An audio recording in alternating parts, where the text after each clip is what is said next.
بسم اللہ الرحمن الرحیم۔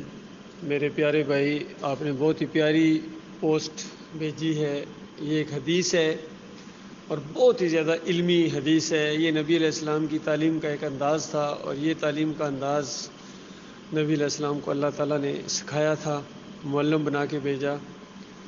جس طرح وہ والی روایت ہے کہ قیامت کے دن 7 قسم کے لوگ اللہ کے عرش کے سائے کے نیچے یا اللہ کی رحمت کے سائے کے اندر ہوں گے، جب اس سائے کے علاوہ کوئی اور سایہ نہیں ہوگا۔ تو اس میں دیکھیے کتنی زبردست باتیں بیان ہوئی ہیں، ایمان عقیدے میں نکھار لانے والی، آخرت کی طرف دھیان لے جانے والی۔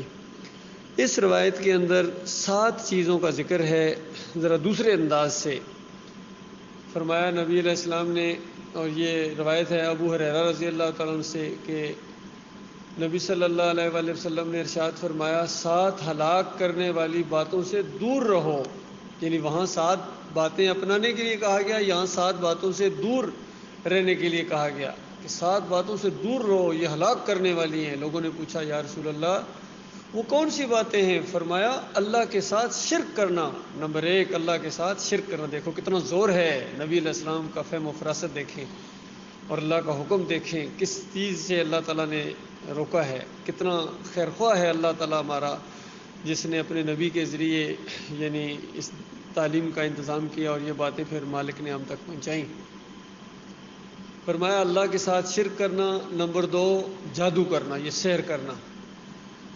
نمبر 3 ناحق قتل کرنا کسی کا، یعنی جس چیز کو اللہ نے حرام کر دیا قتل کرنا، اس کو قتل کرنا۔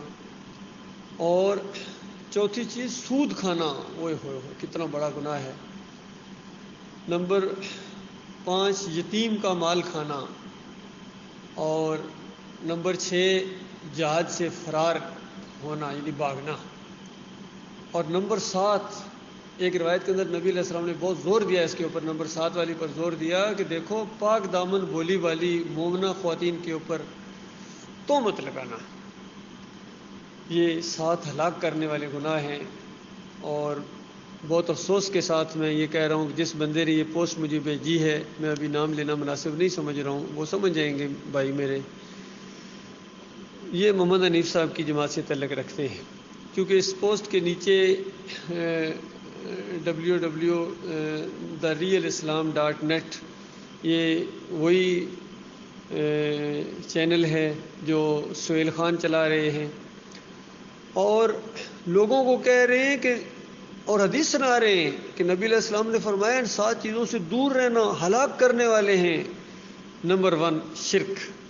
وہ اللہ کے بندوں، میرے پیارے بھائیوں غور کرو، اسی چیز سے تو ہم آپ کو روک رہے ہیں اور اسی چیز کا آپ پرچار کر رہے ہیں۔ ایمان کی نعمت پا بھی چکے تھے، اس کے بعد آپ نے پھر سجدہ تعظیمی کا شرک ایجاد کیا ہے، اس پر قائم ہو گئے ہو۔ ایک نبی پر الزام لگایا، بلکہ 2 نبیوں پر الزام لگایا۔ ایک نبی پر یہ کہ انہوں نے نبی کے سامنے سجدہ کیا، دوسرے نبی پر یہ کہ انہوں نے سجدہ کروایا، اور پھر اللہ پر بھی الزام لگایا انہوں نے کہ اللہ تعالیٰ کی مشیت ہی یہی تھی، اس نے یہی چاہا تھا، اور پھر اللہ اس پر خوش ہو گیا، راضی ہو گیا، اللہ کی رضا کے عین مطابق ہوا ہے۔ یہ کتنے بھاری گناہ آپ سمیٹ رہے ہیں۔ تو یہ بہت بڑی بات ہوئی ہے کہ اسی لیے ہم کہتے ہیں دور رہو۔ دیکھیے یہ فرق ہے ایک دائی میں اور ایک پیر صاحب میں یا مولوی صاحب میں۔ ڈاکٹر عثمانی رحمۃ اللہ علیہ ہمیشہ کہتے ہیں شرک سے دور بھاگو، جہاں شرک کی بو بھی آئے وہاں سے بھاگو۔ دیکھا یہ ہوتا ہے حدیث پر عمل کرنا، یہ ہوتا ہے فہم و فراست دین کا فہم۔ حدیث کہہ رہی ہے دور بھاگو، قریب بھی مت جانا، اور یہ فہم و فراست ہے کہ پھر عملی طور پر شرک سے دور بھاگنا اور اس کے قریب نہ جانا۔ تو یہ اس کے اندر آپ لوگ ملوث ہو گئے، اس پر غور کیجئے۔ اس کے بعد دوسری چیز ہے کہ ناحق قتل کرنا، ظاہری بات ہے اس چیز سے آپ لوگ بچے ہوئے ہیں۔ اور سود کھانا، سود میں بھی ہمارے کتنے بھائی تھے جو بچے ہوئے ہیں، کچھ جو تھوڑے بہت ملوث ہیں وہ بھی بچنے کی کوشش کر رہے ہیں۔ اور پھر اس کے بعد سحر کرنا، جادو کرنا، اسے بھی ہمارے بھائی بچے ہوئے ہیں۔ اور پھر یتیموں کا مال کھانا، یہ تو خیر اکثریت بچی ہوئی ہے، لیکن پھر بھی کچھ نہ کچھ لوگ ہیں زیادتی کر جاتے ہیں۔ پھر جہاد سے فرار، تو یہ لیبل آپ کے اوپر لگ گیا ہے۔ آپ نے اللہ کے راستے میں جہاد کرنے کا ارادہ کیا تھا، اور اس ارادے کے ساتھ کہ ایک ہاتھ بھی نہ اٹھے ہماری حمایت میں، ایک زبان بھی ہمارے ساتھ نہ دے، پھر بھی ہم اسی دین کے اوپر، اسی ایمان اور عقیدے کے اوپر قائم رہیں گے، اسے بھاگیں گے نہیں، پیچھے نہیں ہٹیں گے۔ لیکن ذرا سی آزمائشوں کا دور آیا، کچھ پرچے کٹے اور کچھ سختیاں آئیں ہلکی سی، ابھی تو ہوا بھی نہیں چلی تھی، طوفان تو بعد میں آنے تھے، تو اس میں بھی آپ نے رائے فرار اختیار کر لی، بھاگ گئے، جہاد کے حصے بھاگ گیا۔ آپ بریانیاں کھاؤ، پروگرام کرو اور تربیت کھیلو، یہی کچھ کرتے رہو۔ جو جہاد کا معاملہ ہے وہ آپ کے اندر اب نہیں رہا ہے، کیونکہ عقیدہ خراب ہو گیا، پھر جہاد کیسے کریں گے آپ؟ ہاں، شرک پھیلانے کا جہاد آپ ضرور کر رہے ہیں، جس طرح عمران خان کہتا ہے میں جہاد کر رہا ہوں جمہوریت کی وجہ سے۔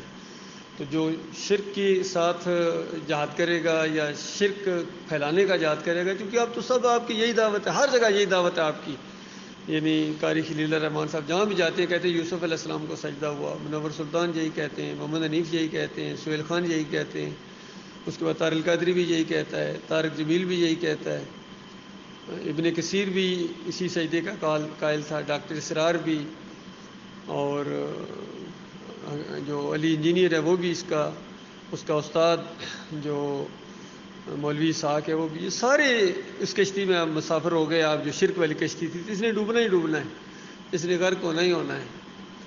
تو یہ چیز بھی آپ کے اندر آ گئی۔ پھر یہ آخری بہت بڑا گناہ ہے کہ پاک دامن عورتوں پر بدکاری کی تہمت لگانا، یہ بہت بڑا جرم ہے۔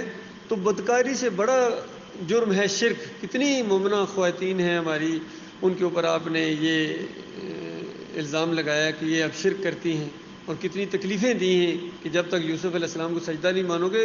کتنے والدین نے کہا کہ ہمارے گھروں میں واپس نہ آنا، تم مشرکہ ہو گئی ہو، کافرہ ہو گئی ہو، مرتد ہو گئی ہو۔ کتنی اذیت پہنچائی ہے آپ لوگوں نے حنیف صاحب کے ساتھ مل کر، کتنی خواتین بولی بالی خواتین کو اذیت پہنچائی ہے، ان کے اوپر شرک کی تہمت لگائی ہے۔ یاد رکھنا، شرک کی تہمت یہ زنا کی تہمت سے بڑی تہمت ہے، زیادہ بڑا جرم ہے۔ کشف الموجود میں تو علی اجمیری نے 2 پیغمبروں کے اوپر بدکاری کا الزام لگایا، اس کی وجہ سے ہمیں اس سے نفرت ہے، اور اس کا ہم پوسٹ مارٹم کرتے رہتے ہیں کہ اس ظالم نے یہ معاملہ کیا ہے۔ تو بتاؤ، اس سے بڑا جرم آپ نے کر دیا محمد حنیف صاحب۔ کشف المحجوب سے زیادہ جرم کیا ہے آپ نے اپنی دعوت القرآن تفسیر کے اندر، جہاں انبیاء کے اوپر شرک کا الزام لگایا ہے، اور ان کے اوپر یہ الزام لگایا کہ انہوں نے سجدے کیے ایک دوسرے کو، بے اختیار سجدے میں گر پڑے ایک دوسرے کے سامنے۔ کس قدر ظلم ہے، کس قدر زیادتی ہے۔ تو یہ معاملہ ہے میرے پیارے بھائی، غور و فکر کیجیے گا۔ آپ سے ہمدردی اس وجہ سے آپ کو یہ بات بتائی جا رہی ہے، چونکہ چند دنوں کا یہ معاملہ ہے، کسی ٹائم اگر زندگی کا یہ ساتھ چھوٹ گیا پھر تو واپس آپ کبھی نہیں آ سکیں گے، نہ بھائی بچائیں گے، نہ برادری بچائے گی، نہ مال بچائے گا آپ کو، نہ امیر جماعت بچائے، کوئی بھی پھر نہیں بچائے گا۔ پھر تو آگ ہوگی اور خون اور پیپ کی وادیاں ہوں گی جس کے اندر بہرحال رہنا پڑے گا، زنجیریں پڑی ہوئی ہوں گی، بیڑیاں پڑی ہوئی ہوں گی، یہ سب کچھ ہونا ہے۔ آج صرف باتیں ہو رہی ہیں، کل حقیقی طور پر دیکھو گے آپ ان چیزوں کو۔ لہذا آج موقع ہے، توبہ کر لو، استغفار کرو، واپس ایمان خالص کی طرف آ جاؤ۔ آپ تو آپ کے امیر بھی بہت ہی زیادہ معذور ہو گئے ہیں، ان کو بلکہ ان کی جگہ دوسرے کو نامزد کر دیا گیا ہے تاکہ وہ کام کرے، کیونکہ اب یہ کام تو نہیں کر سکتے ہیں، لیکن پھر بھی امارت کے ساتھ چمٹے ہوئے ہیں۔ اور ان کا یہ طرز عمل بھی دیکھیں، یہ طرز عمل بھی ان کا مناسب نہیں۔ اگر ایمان خالص بھی ہوتا تب بھی ان کو یہ انداز نہیں اختیار کرنا چاہیے تھا۔ ہر چیز کا ایک وقت ہوتا ہے۔ اب چونکہ یہ بالکل ان کا ذہن الٹا ہو گیا ہے، کتنے شرک ان کے اندر آ گئے ہیں، اسی وجہ سے آئے سٹھیا گئے ہیں، اور ان کے دماغ کے اندر یہ خرابی آ گئی ہے، شرک کے اندر خرابی، شرک کی یعنی ان کے عقائد کے اندر خرابی آئی ہے۔ تو ان کو سمجھاؤ، مانتے ہیں تو ٹھیک ہے، نہیں تو چھوڑو۔ کیا یہ اللہ سے آگے ہیں؟ کیا جماعت اس لیے بنائی تھی کہ اللہ کے ساتھ مقابلہ کیا جائے گا؟ امیر کی بات مانی جائے گی اللہ کی کتاب کو پیچھے کر کے، اللہ کی بات کو پیچھے کر کے؟ یہ کتنا بڑا ظلم ہے، کتنی بڑی زیادتی ہے۔ پھر کیا فرق ہے آپ میں اور دیوبندیوں میں اور بریلویوں میں اور حدیثوں میں اور سلفیوں میں؟ کوئی فرق نہیں ہے۔ جس طرح وہ دلائل دیتے ہیں اپنے شرک، اسی طرح آپ بھی دلائل دیتے ہیں۔ وہ بھی شرک کو شرک نہیں کہتے ہیں، آپ بھی شرک کو شرک نہیں کہتے ہیں۔ تو یہ مسئلہ ہے۔